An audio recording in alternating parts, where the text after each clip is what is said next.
Hey everyone, welcome to another hot lap. This week I am driving the Mercedes safety car from Formula One, although it's not dressed up as a safety car, it's just the road car that the car is based on. And we're driving it around last week's Grand Prix venue, which is in Spain, Catalunya. And without further ado, I'm going to be driving this absolute beast of a Mercedes. I think it's about 600 horsepower, weighs, I think, nearly 2 tons, and it's on street tyres, and we're going to be driving it and hustling it around this track, and I'll call out all of the techniques I'm using to get a lap time that is well within 3% of the world record lap time for this car.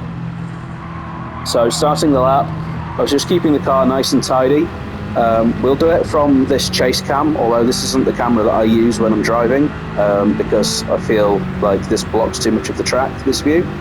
So coming down into the first corner, and the first braking point that I'm going to take is not quite as I cross the start of the rumble strip on the left, but just after I pass the start of the green part of the runoff area. So just watch that brake trace, and what I'm going to do here, I'm going to shift aggressively down the gears. This would probably blow the gearbox in the real world, but what we're going to do is we're going to use engine braking to grip up the front wheels. We want to get as much weight transfer and grip onto the front of the car as possible, because this is a very understeery car. So watch what I do. Down, down, down,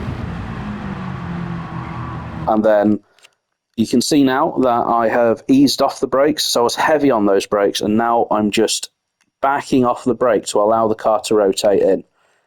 And I'm just allowing the car to roll in over this sausage curb. You can see how I'm using the track limits all the way to the full.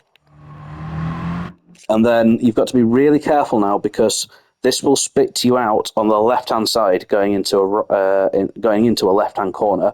So you're going to be fighting the car here, and you've got to really try not to compromise the speed out of this left-hander.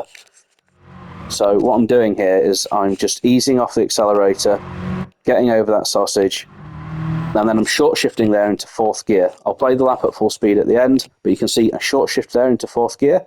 And what I'm about to do now is I'm going to try and flick the car slightly to the left, but at the same time downshift, because I want to grip up that front end again to get it over onto the inside curb. This lap is all about weight transfer and using the gears. Watch this.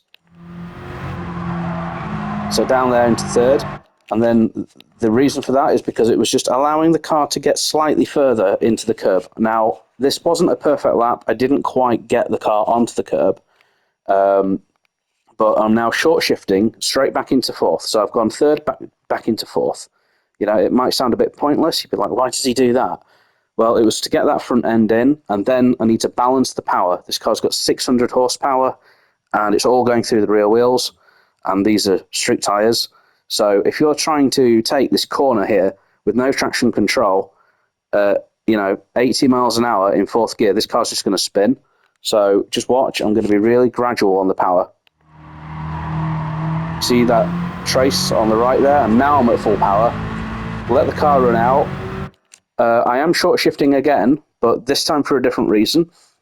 So the other thing is that this car has peak torque at sort of 3/4 of the maximum RPM. So that final quarter of the rev range of the car isn't producing peak power.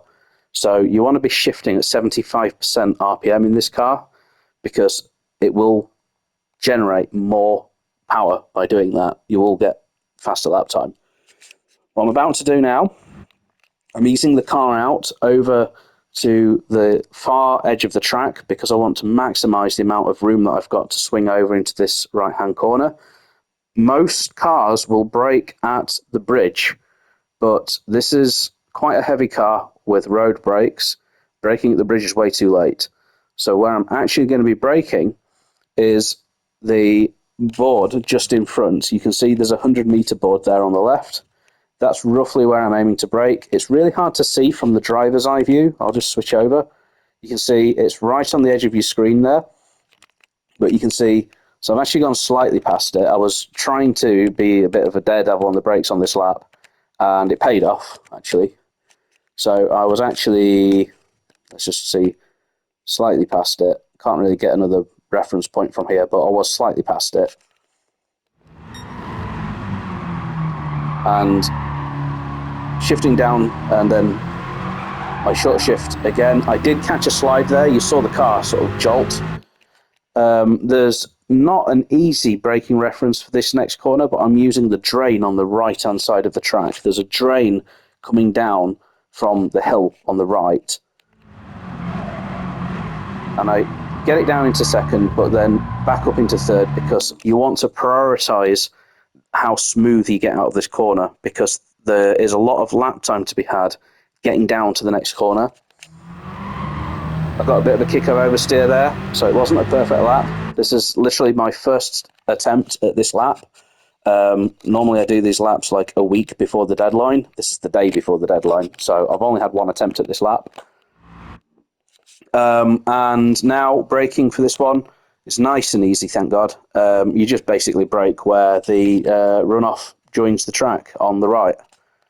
So you see there where that rumble strip ended, I've got on the brakes, and you want to be hard on the brakes, but straight down into third gear to grip that front end again. And then just roll the car in really gradual on the accelerator, short shift into fourth, down into third for the next corner. So I'm braking just at the end of the rumble strip here. It's just a gentle dab of the brakes this time though. If you brake too hard, it's going to cause the car to straighten up. So you just want to dab the brakes and into third, and then straight back into fourth again. So there, and then, actually I say straight back into fourth. For some reason I left it quite late here, but I should have been earlier into fourth there. And you can see that I paid for it because I had a big twitch there on the exit as well that I had to hold. Easy braking marker coming up. So the braking marker for the next corner is this little piece of pathway on the right that we're just about to pass. So you can see it just there where the barrier is orange. There's a path. You just brake where you pass that path. And then this time I am straight back up into third over the apex, because this car in second gear is just going to spin. And then short shift into fourth, back straight down into third to get that front end in. Really patient here on the accelerator. I only start accelerating well after this sausage curb on the right. That was my reference point to say, okay, get on the full power, and you just gradually bleed in the power. So I actually had to sort of stumble here. I didn't feel the car, so I just got out of it. And now this is a fun little corner, because I'll show you this from my perspective. You actually cannot see the corner ahead. All you can see is those cones. So just switching to this view so that you can see exactly what I could see. I'm aiming to sweep across, and I'm aiming for the cones with the knowledge that I'll understeer and miss them. That's the way I'm setting this up. I just gently brake. So you can see there, just for a brief moment, just replay that again if you want for a second. There was a brief dab of brakes, and it looks like I'm going to hit the cones, doesn't it? And it still looks like I'm going to hit the cones, but I don't. Yeah, because what you've got to realise is this corner opens out down the hill, and you want to be getting almost the whole car on this rumble strip. It doesn't count as track limits if you're all the way over here. And then that gives you a lot of room then to get the car nice and settled.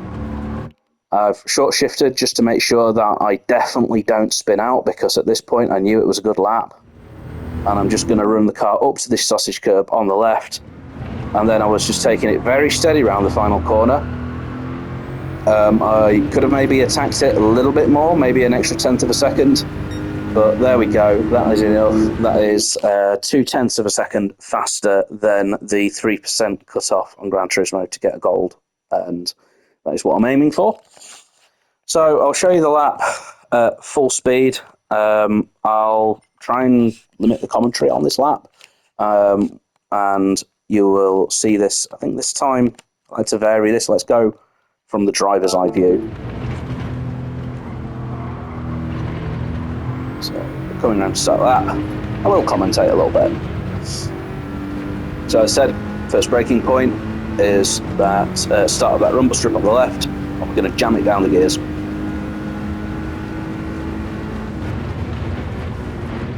Like that.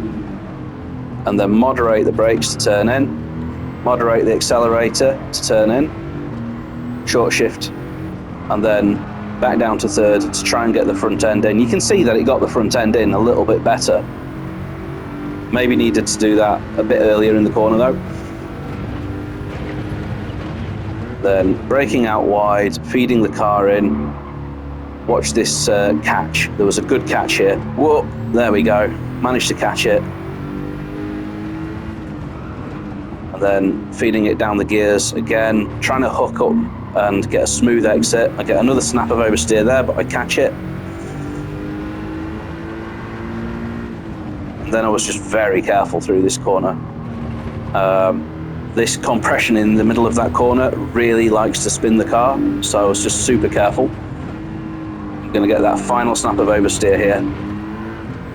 You can see there. Heavy on the brakes. Really blow the gearbox on the way down the gears and then short shift on the way back up. It's just the way that you have to drive these road cars to try and get the front end to grip.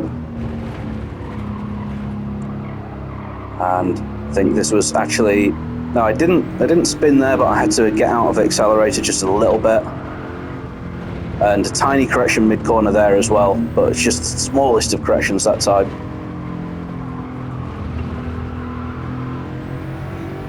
And here we go, across the line to get our 3% lap time. And just for the proof, let's see that on the leaderboard. So you see there that the world records are 149.2. I'm on a 152.3. Okay, it's 3 seconds a lap slower. You want to see the guy who's set that world record? He's insane. He's just drifting the car effortlessly around all the corners. But it's the best I can do. And this was a hard one. This was one of the hardest laps I've done in a while. Not as hard as the Nürburgring, but it was pretty intense. So look forward to showing off my next world record attempt. I'm already, I think, within 2% on next week's time trial. So I'm going to edit that video properly and show everyone what I can do. But thanks for listening, and I'll see you in the next video.